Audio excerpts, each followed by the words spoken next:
ask you guys to ask them the questions.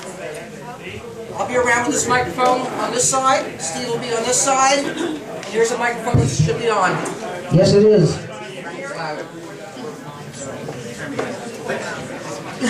Who has a question? I knew I could count on you.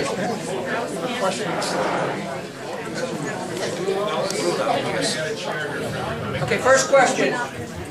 I'm sorry. No, turn around so I can get you in. There you go, that's good. You know. Okay, we got your lunch wire over there. Musical chairs. I hope this is Senator Rullo I'm speaking to. Yes, sir. Senator, you brought up the issue of illegals. I suspect everybody in this room has been reading the Asbury Park Press the last week or so about the situation in Lakewood. Lakewood is a sanctuary city. Absolutely. New Jersey is a sanctuary state. We're nothing like Arizona, and I'm ashamed to say that. What do you plan to do? What would you say would be the best course for this state and this town? And just go ahead. What's your solution? First, I want to say that I think we should model Arizona in New Jersey. Yes.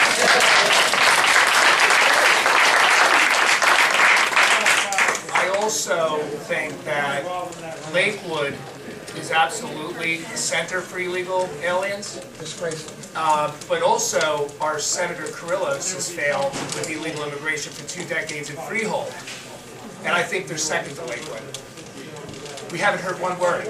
And what we need is somebody who's going to be responsible like myself, who understands that you can create jobs for every illegal that's not following our Constitution and our laws, paying our insurances and everything else.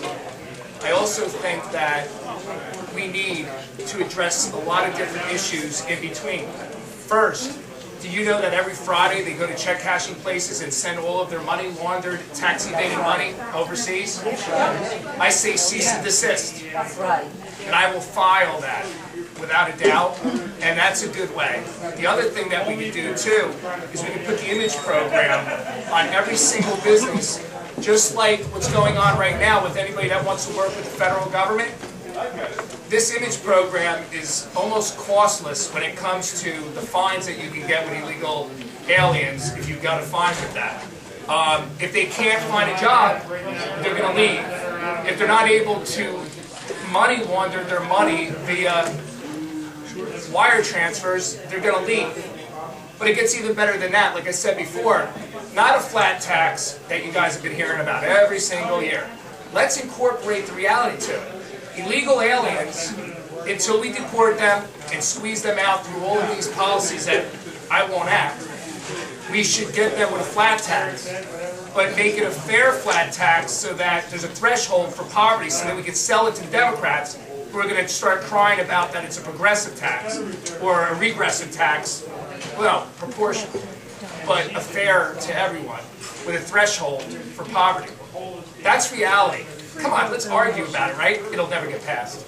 They asked me over at the Burlington County Tea Party, I believe it's Burlington County 912, and they asked me about a flat tax, and I was honest with them, and I said, it's not going to ever pass, so if you want me to answer the question, that's fine. And that's the truth. It'll never pass unless somebody comes in with common sense with it. But with illegal aliens, I believe that if we focus on deportation like Ron Paul wants, and believe it or not, Mitt Romney wants, we have a big opportunity here. I'm not for amnesty. I'm not for letting them pay a couple dollars to stay here for a green card. I say don't hit your rump on a door on the way out because you didn't come here legally. Get out of here. Thank you. We have another question, kind of follow up. You mentioned the flat tax. We have a question about the fair tax. Would any of you support a bill in Congress which has, at the present time, 77 co-sponsors, 67 in the House, and 67 and 10 in the Senate, which is H.R. 25 and S. 33, which is the fair tax. I'd like to, like to hear what you would do. Would you support that bill? Ernesto, why don't you go first? I support the fair tax. Joe, fair tax? Again, if the fair tax is able to, it's already got some support, which is great. And before, in my speech, that's what I was talking about, is that the fair tax, there are some politicians that don't just get up and tell you what you want to hear.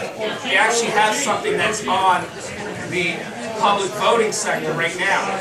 But what we need to make sure, though, is that we address, and remember the biggest, and if I'm not incorrect, the biggest objection to it is trying to get it past the bipartisanship with the concern about the unfairness with poverty. I'm not sitting here saying that I agree with that, but I did not recall seeing, is it in the fair tax where there's a threshold that deals with the poverty? If I can interject, there's a prebate which would untax all citizen families on their spending up to the poverty level. So for example, What number would that be about? well, for example, a family of 4, okay? I'm using round numbers now because it's a little bit more. It would be about $28,000 a year. It comes down to about close to $600 a month, which would cover not the cost, but the tax on all of their goods, on all new purchases up to the spending. Once they go above that, all right, then they start paying the tax. If you get the vote and you need my vote and you have it on the floor, you have my Well, I would absolutely support it. okay, I would ask you if you got elected if you would co-sponsor. Yes. That's what I'm saying. Okay, thank you. I'd like to hear from the other.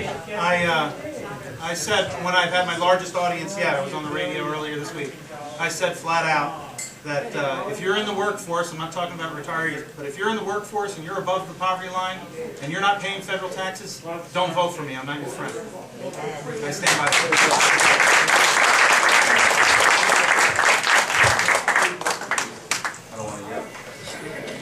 It should be on. I don't want to yell. I'm hungry, and when I use my diaphragm muscles, it makes me hungrier. I support the fair tax. The flat tax is, I just don't think we'll ever support it. I don't think we'll ever pass a flat tax. But a fair tax is a very commonsensical and fair way to treat taxation. Accountants will not go out of business. They'll still be able to balance books. We're not going to fully do away with the IRS with a fair tax. But as you pointed out, the fair tax allows people that are below the poverty line to be tax-free up to a certain amount of point, at which, when they reach that threshold, they would be taxed, just like the rest of us. I think part of the problem with taxation in this country is that it has created classes, and those classes then compete for ideals that I don't even think that they're aware of what they're competing for. When we have a tax system that makes lower class, middle class, and upper class, where we're all taxed disproportionately, it naturally separates us. A fair tax treats us all the same. It recognizes the dignity of every man and woman's work, and it treats them all the same. So I support the fair tax. Question here? I have a question for Ernesto. I certainly believe and support and applaud everything that you said during your talk. I believe in free markets with individual companies and liberty. I believe in free markets, freedom of individuals, and the whole agenda that you went down. But my concern is, if you get elected to the U.S. House of Representatives, which right now is Republican, and you can pass any bill you want in the House of Representatives, but when it gets to the Senate, it just lays there.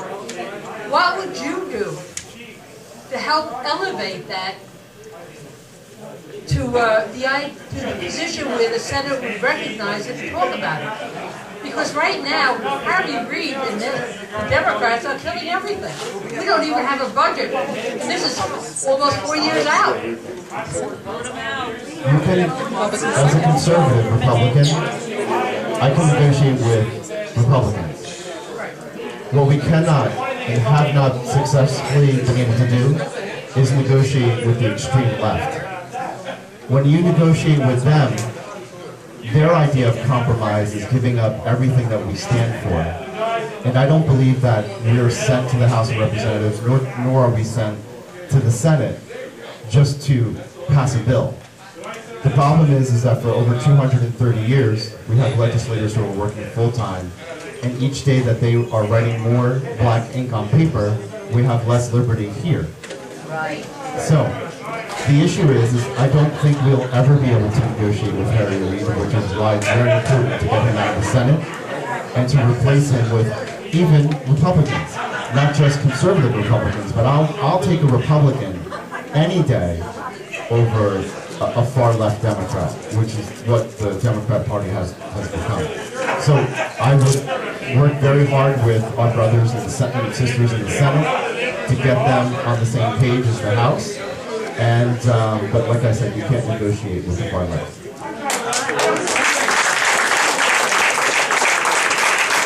Okay, we have a question over here. Our country spends Speak into the mic, Tom. Thank our you. country spends an awful lot of money on the UN and other countries that we give money to, and we've given money to China, believe it or not, recently, the Palestinians. I would like to see us end. How do you feel about that? And here. I'm sorry, who was that question? Giving How do you feel about subsidizing the UN? Who was that question for? Any and all, anybody? I'll answer real briefly so you guys can answer the question. I'm not really sure why the UN exists other than to have fun.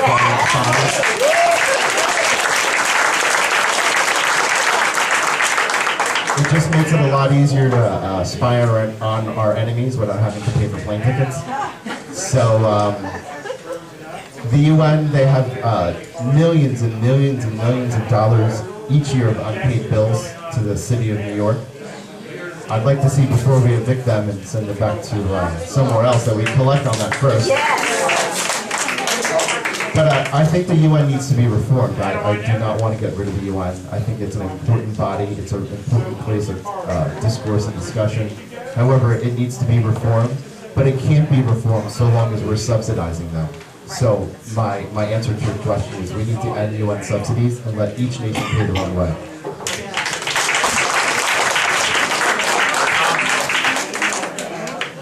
A lot of you have attended the state plan meetings, and that in itself is the workings of Agenda 21. And I saw a lot of you all there, and I will tell you that it's nothing but dictatorial eminent domain. People own property, they have a right to keep it. Businesses try to flourish, and Agenda 21 comes in and it rampants and makes it go away. Agenda 21 started with the UN. The UN, a lot of people realize this, but some don't. The UN was originally put there for post-World War II for communists to communicate with the United States as super veto powers. It overstayed its welcome. I'd abolish Agenda 21, and I'd work to transition the UN as a non-entity, and we would not finance it anymore under Senator Rullo. And that's what I have.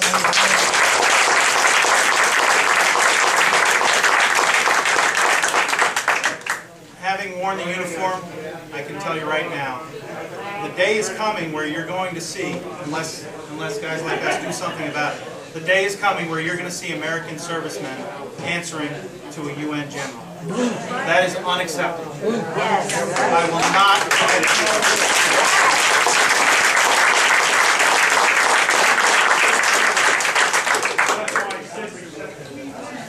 We have another question over here. I've already spoke to two of you about this. I'm holding in my hand a resolution exposing the United Nations Agenda 21. Would you sign it? I'll start with Mr. Rullo. I'm proud to say that about 3 months ago, when no one signed it, and up until I believe 2 weeks ago, Shelley said no one else did, but I was the first one to sign it. For 3 months,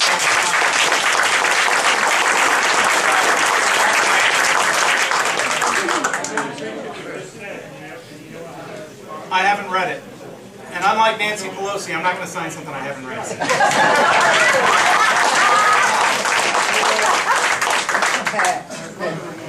You're going to get a copy I'm right not going now. to send it to you, I'm going to hand it to you in front of this group, and I will ask you again.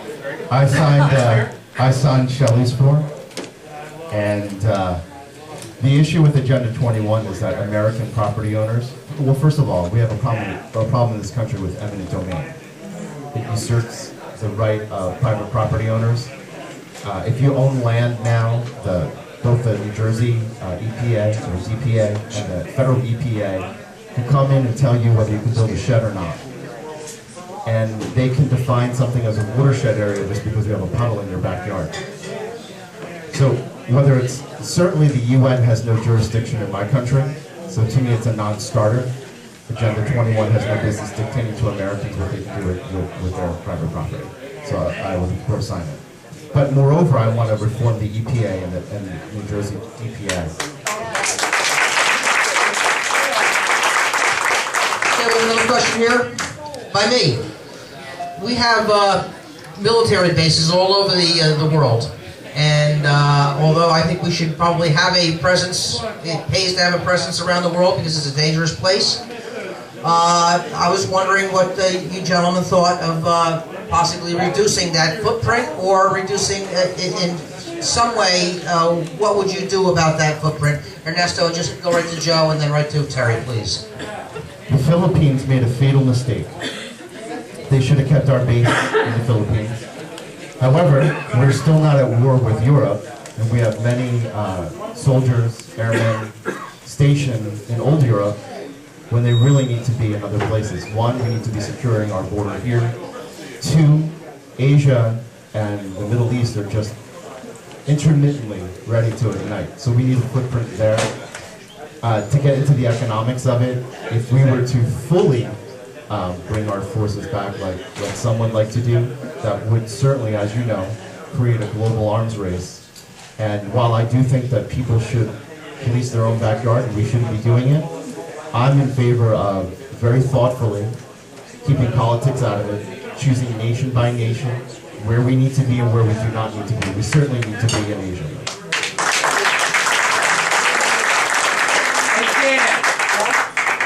Dan, we all know that recently Fort Monmouth was closed down.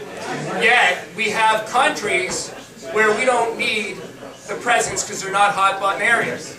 The failure of Palone, the failure of Menendez, the failure of Senator Joe Carrillos in his district not to stand up and say, no, this isn't where we should do this at. We should bring back people from other countries. And that's what I'm getting at, folks, is we audited this country to close down bases. We need to audit the world and figure out where the hot spots are. And then once we do, we keep them there, but then we bring back the rest. But you know what? We don't throw these people to the curb like we did to the soldiers in Vietnam. No, we build border bases and we keep these illegal aliens at net zero in the United States of America.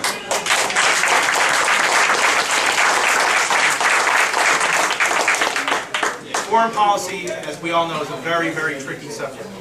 And while I would, in a perfect world, I'd love to just bring everybody home and let us worry about us, but let's face it, that's not realistic.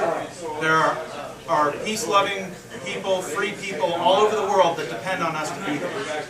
That's the reality of the situation. You stole my thunder a little bit because you would think that having Congressman Smith in office for 30 years, he would have the kind of influence needed to keep a massive base open right in the heart of his district. But instead it closed down, causing horrible economic stress on the whole district. I find that reprehensible. I find that a failure of catastrophic proportion. But as far as people around the world and the troops, there are people all around the world that depend on the United States of America. When that tsunami hit in Malaysia a couple of years back, it was a carrier battle group that pulled off the coast. No other nation on earth can do that sort of thing, and we were there within 24 hours. We do a lot more than pulling the trigger. We are, to coin the phrase out of the Navy's ad, we're a global a global force for good, and we need to be there.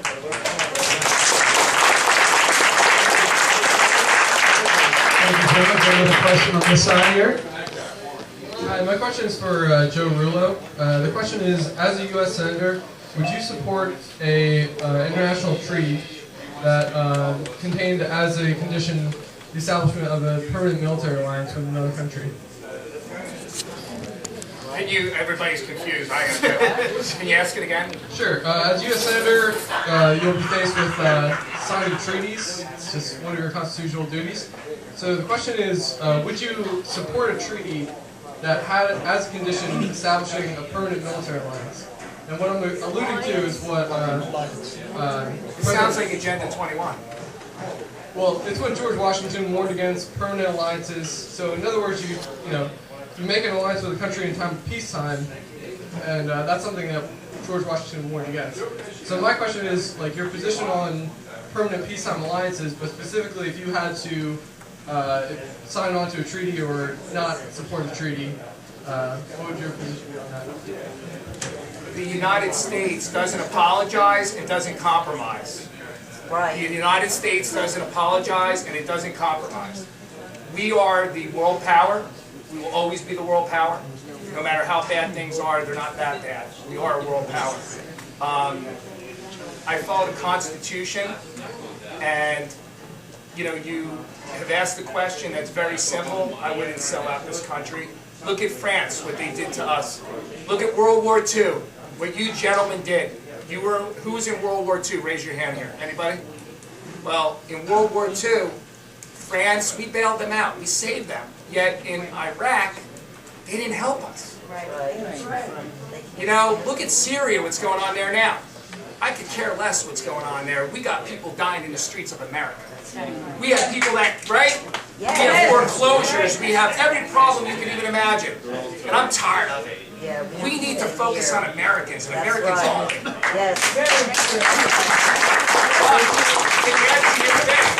To answer your question, because a lot of people didn't understand the treaty. If there's another country, and for example, Israel, and a lot of people understand the significance of Israel. I mean, if anybody here wants to go live there and be there during the Gulf War where, ready, every shot we took at them, Iraq, that's what happened. They took a shot at Israel, not at us. And you know what? They have the nuclear weapons. They're the ones that are going to protect us. Everybody gets mad, and not everybody, but you have one side that's for Israel and the other side is not. And I say, that type of situation where Israel, where we feel comfortable, you have to work within the realm of the Constitution. You have to work within the realm of the Senate, the Congress, not the UN. So, the question is a great question. But I answered it good for you. Is that good? You brought up Israel. So do you believe in a permanent military alliance with Israel as an exception to your position? Yes. Again, you have to be very careful, folks, because ready? McGreevey, our governor, Lover was an Israeli citizen working with top secret on federal levels, right? That's lying. He didn't resign because he was gay. He resigned because he committed treason in the United States. I don't have that authority. The Constitution will tell me if that alliance and what that alliance is. You cannot commit treason in the United States, and you have to be careful no matter what country it is. You can't share your secrets because everybody has secrets. So even though there are brothers and sisters, we have to keep our sovereignty just like they have their sovereignty. So that's it. Ernesto, do you have a comment on that? United States, we have to protect our sovereignty, as Joe was saying. And while I'm a huge supporter of Israel and our other brothers around the world, a permanent military alliance essentially means, for us, as it has in the past, we have a third-party group like UN peacekeepers, we have NATO, and what that ultimately ends up being is us serving at the behest of another force, military force. So obviously we can't, even for expediency's sake, forfeit our sovereignty. Terry, do you have a comment on that? Okay. This is the last question, and we're going to... next to the last question, and then we're going to wrap it up. Here, Robert? This is are you aware of? Anybody that serves in the military over 20 years gets a pension, is that correct? Yes, sir. Yes, sir. Now, if you get injured and you get a VA benefit, they give you X amount of dollars. Okay, let's say my pension is $1,000 a month. I get a pension from the VA for $500. I don't get any more. They take that $500 out of my pension. So I get, the VA gives me $500, but they take it out of my pension. So I'm getting, my military pension would be $500, and my VA is $500. However, the VA is tax-free. Now, it should be, my pension is for service. My injury is for getting injured. They're two different things. But I understand maybe in 2014-15, they may make it that way, according to the Reserve Officers Association. So maybe you guys can change that a little bit, because I'm not getting any more than my pension. VA may be tax-free, but that's about it. As soon as you started your question, I wanted to jump right in, because it is, in Monmouth County, we spend $80 million plus a year on services for illegal aliens, but yet someone like my stepdad, someone like yourself who served in the armed services, you're capitated. They're taking money out of your pension, because you have an injury that may need lifelong care. It's an absolute disgrace for us, for political purposes only, to spend $80 million a year in Monmouth County on illegal aliens, but yet our brothers and sisters coming home from Iraq and Afghanistan, they're not getting the mental health care that they need, and they're not getting any of the medical services that they need, at least not at the level that they need it. And like you're saying, it's an awful fact that they're taking it right out of your pension. It's a disgrace. How the hell can we send men to war and tell them when they come back, you take care of yourself?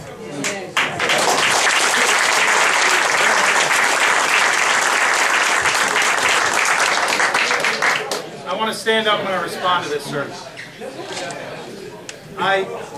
While I'm a firm believer that the United States is not about handouts, 20 years in the military service is more than enough to earn a lifetime full boat pension, including increases for cost of living, and whatever medical ailments you have, it should not be a concern. 20 years of your life spent in service of your country, you deserve everything, at least as much as they get Congressmen from your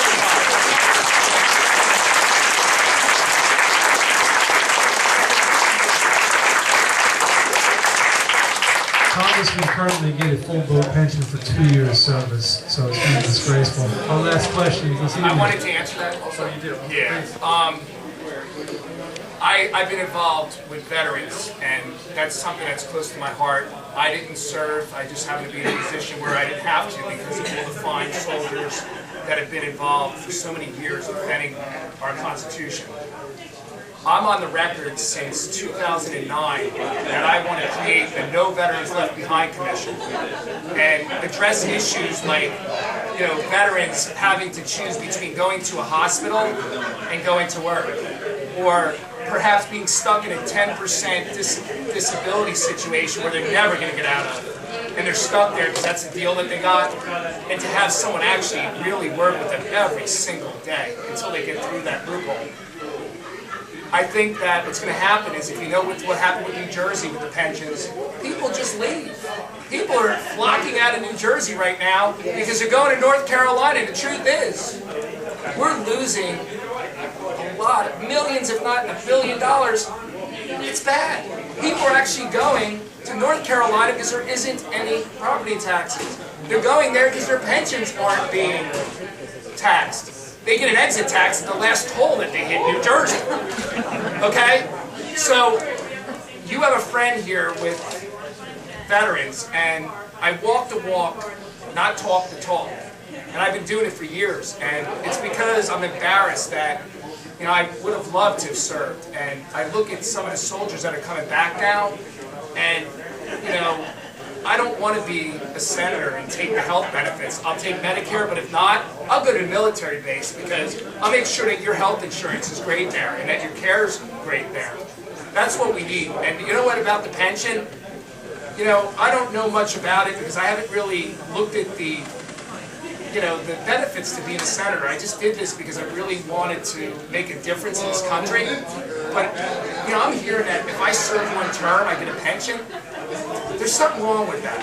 You know, cut it down to like 25% of what it is or something, like all the rest of the people get it. Whatever they got to do. But, you know, as far as Congress having and Senate having Cadillac health benefits, when this gentleman has served this country, it's just, it isn't fair. And the senior citizens, you're not on an entitlement program. You worked your whole damn life. And you know what? I say you take the Congress's pay and the Senate's pay, and you go accordingly with the unemployment rate. Every year, and let's say it's not 9% or 8%. Deduct their salary every year until it's 0. And you see how fast we change. And one last thing though, because I like something that Ernesto was saying before. You know, I would absolutely be one of those people that would stand up, and if the Senate doesn't pass a budget, you know, I was hoping he'd say he'd come over and beat me up if I wasn't pushing him hard enough. But would you get in a refrigerator box with me and go on a starvation diet to get the people to see it? They must know we're both Ocean County guys originally, so that's how we do things down there. But my wife's gonna hear that. Thank you. Oh, you're in trouble now. Gentlemen, one last question for tonight. If it's the winter, I'm gonna regret it now. It'll be cold. In this country, we have such a problem with... Speak up. Speak up. Yell. Talk louder. In this country, we have such a problem with the youth being challenged by a cauldron of temptations that are going on in this society. Between the alcohol, the drugs, suicide attempts, the sexual problems, the bullying, etc. And right here, as you may well be aware, that in New Jersey, and particularly in Spring Lake, this area, we have had a number of suicides. This has been identified as one of the areas in the United States by the CDC as a problem, an above-average problem with suicide in the youth in this land.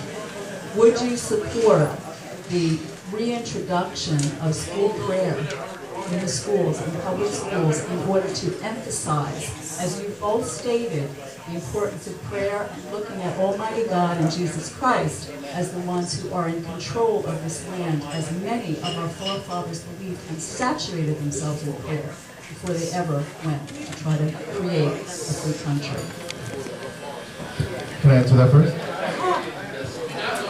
When Reagan was president, we did have our moments of prayer, and we put our heads down and still in prayer. I'm a Christian. I think our role as a legislator, obviously we want freedom of religion for all. You're well aware that Obamacare now makes each and every one of us pay $1 each month out of our health insurance that goes towards abortion. So to your point, freedom of religion in this country is in danger. To answer your question, we don't have parents at home anymore. The issue, yes, we can have prayer in school, but we need prayer at home. And I think at least 1 or 2 parents spending more time with their children is very important. I know that in all instances, it's not always the case. I've been writing, I'm not sure if you guys know this, I have to talk about myself for a minute, so I have to blow myself, but I've written music for Disney.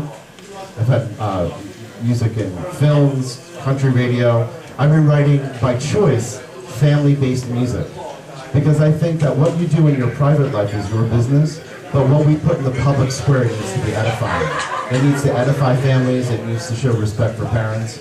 I am in favor of prayer in school, so long as it protects the rights of all religions, whether it's Christianity, Judaism.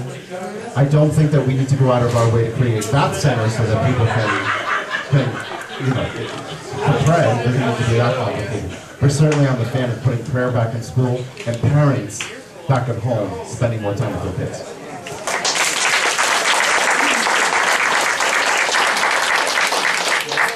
I get confused, actually, and I do. You know, I went to Catholic school, and every morning we assembled, and we said the Pledge of Allegiance, and we said prayers. And when I go to a lot of Tea Party functions, almost all, I'd say every one of them, and when I go to a majority of the Republican functions, they do both. And that's why I find myself at home. So I say that to address two issues, the suicide rate, it's horrible. And our vets, I think they're saying something like 18 a day. And, you know, and the kids especially, I mean, people are calling our governor horrible names because he has a challenge with his weight. And these kids in these classrooms are the ones that are really getting the brunt of that.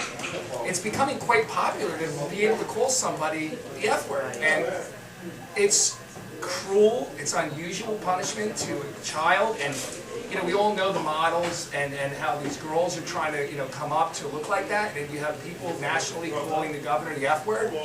And I'm not talking about, you know, the 4-letter word. I'm talking about the 3-letter word. And, you know, I was an altar boy for 11 years. I believe in the God of Abraham and Jesus Christ. And it would be nothing better that I could think of than for wholesome religion in the schools. And it is what it is, yes.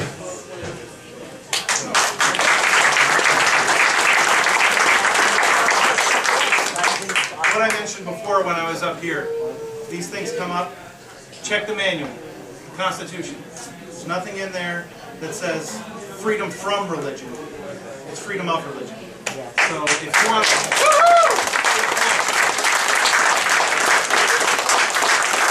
even in the schools, you want to have a moment of silence and you pray to Jesus, you pray to God, you pray to Allah, you pray to whoever, you just want to sit there and look at the sky, fine.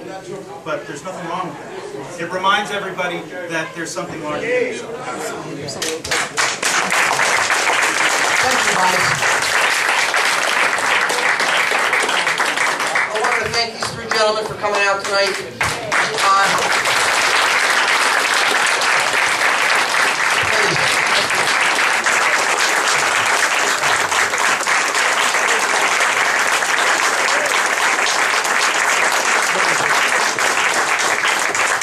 I really do wish them all the best of luck. This is a lot of work they go through to do this, and a lot of dedication to have the fortitude to keep going every day and doing this. I would ask you that while they're here, talk to them directly or their people about volunteering, or about donating money, or about making phone calls for them. That's what they need. They need our support. We are Tea Party people here. We've got, between now and November, we've got 6 months to pull this off. And if we don't do it, game over.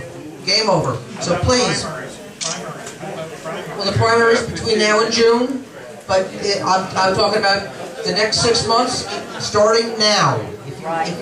If you're in the 6th district or anywhere near it, even if you're not, you know, get up for Ernesto. If you want to work for Terry, please do. Rudy Rullo here. He's, you know, he needs help too. Everyone needs help, and these are our local people. So please. So if we'd all stand and end this like we usually do. Who was going to say something? I was just going to say, my whole plan, winning this thing counts on you, the people in this room. You're part of my plan. If I can't count on you guys, I'm not going to win this. Can I say one little thing too? Sure.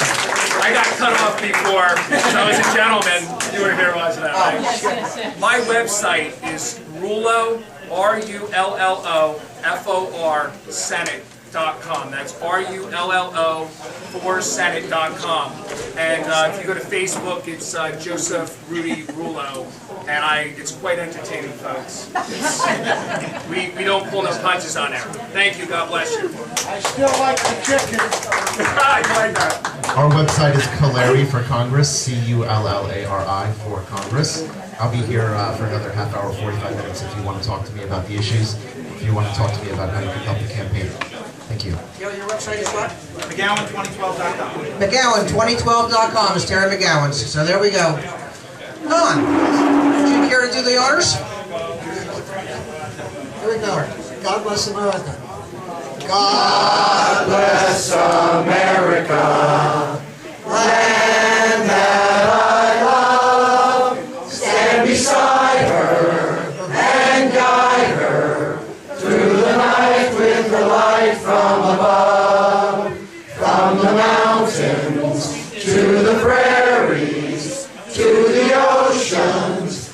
sacrifice.